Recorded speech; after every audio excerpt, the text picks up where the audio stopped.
Welcome to the Peer Effect Postbag. I'm James Johnson, joined by Freddie Birley. We ask for your questions, and Freddie and I are going to tackle them together. These aren't theoretical case studies, it's the stuff keeping you up at 2 a.m. Let's get answering. Welcome to the Peer Effect Postbag. I'm James Johnson. And I'm Freddie Birley. So, what's been going on this week? What have you been up to? I've embraced my inner mammal and become a gardener. Oh, nice. Yeah, something I never thought would happen. Gardening has never appealed to me. I've always actively avoided it. And we moved into a new place last year and I basically left it for a year. And they'd done a really good job of it beforehand. And then about 2 weeks ago, I was like, Dexy had basically destroyed our garden. Your dog. Yeah. And between Dexy, well, just because your dog needs peas everywhere, and Diggs occasionally we try to find stuff. And then we got Artie this kind of house for the garden, which basically destroys the lawn wherever it is. Yeah. As you move it around. So basically, I looked at the garden, it was just a disaster. I was like, I need to sort this out. And I was kind of doing it grudgingly. And then it was really cute. Artie got really into it. And so when I was doing it, he was doing it. And Marcelo got like this like sort of plastic lawnmower, and so when I was mowing the grass, he was mowing it alongside with me. Oh my gosh, that's so heartwarming. And I was like, when I was cutting things off, he always wanted to put the things in the garden bin and stuff. So actually, this is good role modeling. It's kind of fun we're doing it together. I can get into this. Yeah. And so we spent most of the weekend out there sort of cutting stuff and doing stuff, and he loved it. And he came to the garden centre with me, and he was like, can we go and explore? I was like, we can't go to get back. Like, can we go again next weekend and we can look everywhere? Oh my gosh, that's so cute. So cute. But you're right, it's good modeling, and it's also bonding. Yeah. Because you're doing something shared, there's a purpose to it. It's not you making up something that you need to do together. Yeah. And I think sometimes it comes to like sort of self-identity. I was like, I am not a gardener. That was quite a sort of, I don't know why that was such a strong self-identity, but it was. And then suddenly when I was like, actually, this is connecting to being a good dad. Suddenly it kind of folded in a way, and I kind of embraced it. And it wasn't even like a conscious thing. It was like, I suddenly went from being something that it wasn't who I was. Yeah. To suddenly being part of very much who I was. Yeah. So now I'd say I'm a very bad gardener. That is my new identity. But a good dad. Hopefully. A slightly less worse one. Oh, that's nice. That's really nice. Anyway, we'll jump into the question. And Jake sent us a question, which is, I'm managing depression while also being a founder. What do I do?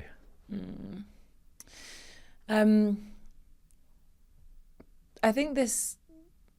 Obviously, we don't have the context or kind of full picture, but I think this is a question of I'm managing a serious health condition alongside being in a role where I've got such high expectations of myself, and people around me have very high expectations. What I've seen quite a bit in coaching, especially when it comes to depression or different health conditions that can feel, especially when they're really acute, is there can be a lot of shame in having a condition that they perceive to make them weaker or deficient in some way, and the desire to be strong and to be impressive and to be showing up in an admirable way. And so I think often the first layer here in sessions is exploring the shame and exploring the feeling of this is a bad thing, this is wrong. And what I find really interesting is, I mean, obviously, especially when it comes to health conditions or any condition that you wish you didn't have, if there's anything in your control to change that or to adapt, then of course you double down. So you go and see the specialist, you do the practices that are helpful. You explore different forms of medication if you want. Like, you look at all the controllables. And if you're genuinely exploring all the controllables that support change, then we have this option in life to like change or choose, basically, when it comes to things that show up in our lives that we wish were different. And so the changing part is what's in my control. And then there's also a part that's around surrender and around, okay, how do I live alongside this? And what I found to be the most powerful reframe for a lot of the founders that I work with is, if at the moment the story I'm telling myself is this is inhibiting me as a founder, how do I actually explore how this makes me an exceptional founder or makes me extraordinary? And with depression, what I've seen, that example specifically, and we can look at other health conditions too, but if you think about what depression can do, it can mean that some mornings you wake up and you genuinely feel like you can't get out of bed, or you have zero energy, or you're in an incredibly low mood, or you've got incredible brain fog. And those damn brain frogs. Classic brain frogs we all know and love. And what it does do is when you have less time, it means you have to prioritize much more efficiently. And so one benefit of having depression is that you have to be much more effective in your prioritization. You also become really good at adapting to things that are out of your control and having to just deal with what's in front of you. And so what I've also observed with clients that have depression is sometimes they can be really good at adapting to chaotic or negative situations and dealing with it live. What I've also seen is it can help them have empathy and a sort of humility, ability to connect with other people when they're going through hard times or things that are outside their control. It can make them a more 2 feet on the ground leader. Like they've gone through hard things. They're more resilient. They've suffered and with something that's kind of ongoing for them too.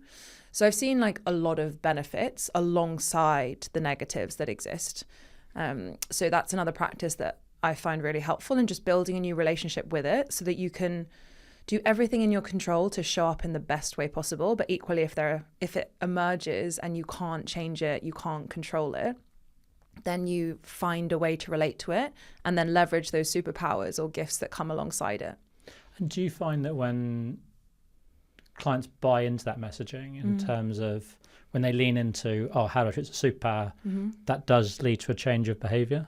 Yeah, a massive change of behaviour, because there's a new source of energy of this thing I thought that was harming me can also be helping me in some ways. And it's not false positive thinking. You're really looking for kind of cause and effects of when you're in that headspace or when that happens, what do you do next? And what I find is it creates a kind of surge of energy and less shame. So you're investing less energy in like hiding something within yourself and more energy in like, how do I leverage the spikes? How do I make the most of the opportunities and be aware of the risks? I think founders generally are quite prone to just, why aren't I superhuman? It's kind of like, why aren't I sort of disciplined with myself all the time? Like, why can't I maintain this high level energy regardless? Why can't it's like, where is this kind of superhuman benchmark appeared from? And actually kind of missing that we're flawed in some way is actually can be quite helpful. Yeah. And I'm wondering, like, would you say to them to be sort of transparent with their team around what they're going through as well? It's so individual. I honestly don't have an opinion on this. I think it's so personal. Some leaders are very transparent with their team and they see it as the benefits of being transparent are everyone's on the same page. You can be aligned. Your team can support you when you're having, in whatever the health condition is, when you're having harder patches where you're actually going to really need their support. So I've seen people go down that route. I've also seen people who are like, it actually doesn't serve the way I show up in my team, and I prefer to manage it myself and to manage it privately, which is completely it's up to them. And I think like you can look at the pros and cons of both and then just make an informed decision. And equally in different seasons it might change. So there might be a period of time where you feel more bonded with your team, or you feel more kind of steadfast in your position and the company doesn't feel as vulnerable, or you don't feel as vulnerable, and therefore you feel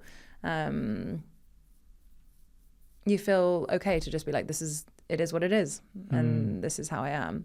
So I think it totally depends on the human. I mean, the sort of surveys say that founders are more prone to mental health challenges than almost any sort of set of the population. Yeah. And it does feel like going to authentically is quite important. But I think that there is quite a lot that's controllable in there as well.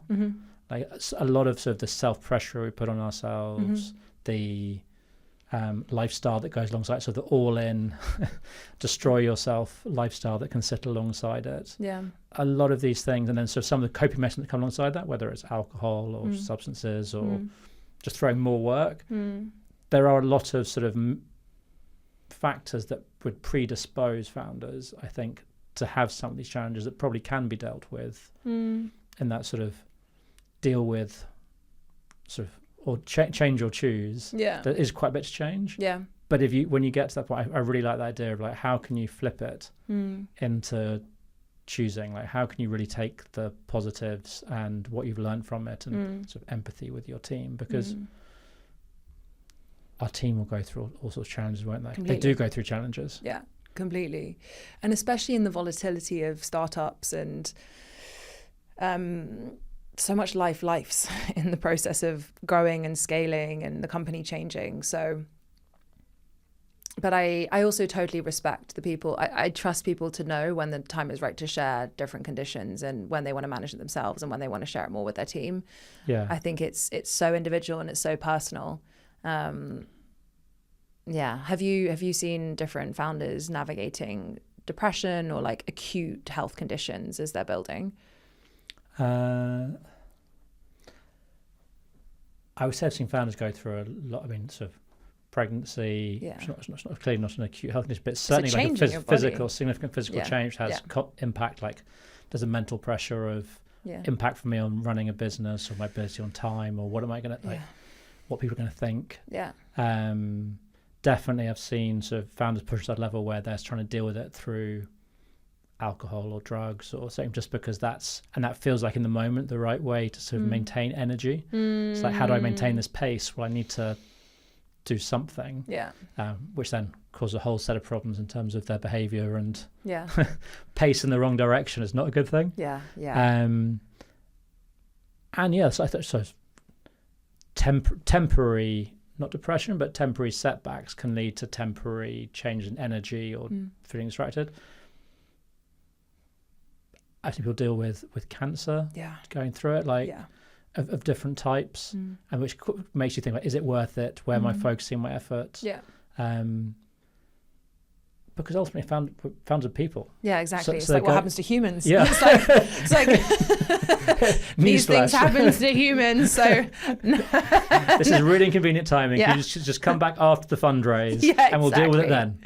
Exactly. Weirdly, I often find that life's, especially in these really intense moments, like it's fundraising and then suddenly there's a crazy health challenge or something happens in someone's family or like alongside these really pivotal moments. And I think the principle is still the same of like, what's in your control, double down on that. What's out of your control, how do you let go of it? And the only way I found that people let go of what's out of their control is they genuinely believe there are benefits in the negative thing happening. So they can see that like they're growing, they're going to be okay, that this challenge perhaps may even be showing up to help them grow in ways that they can't join the dots on yet. But in the future, it will make more sense looking back. And yeah.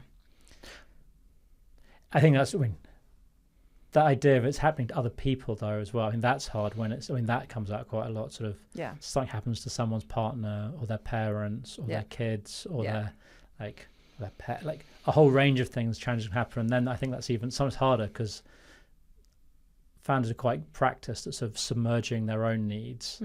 But suddenly when it's those of that around them, it's kind of like they've really got to make a choice. Yeah. I think that's quite hard. It's like for all humans, it's horrible. It's really, really challenging.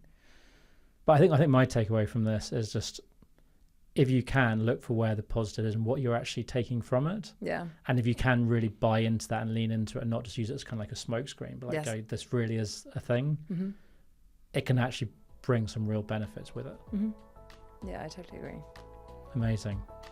That's us for another week. We'll see you next Monday for another Postbag, and hit subscribe, and we'll see you next Monday.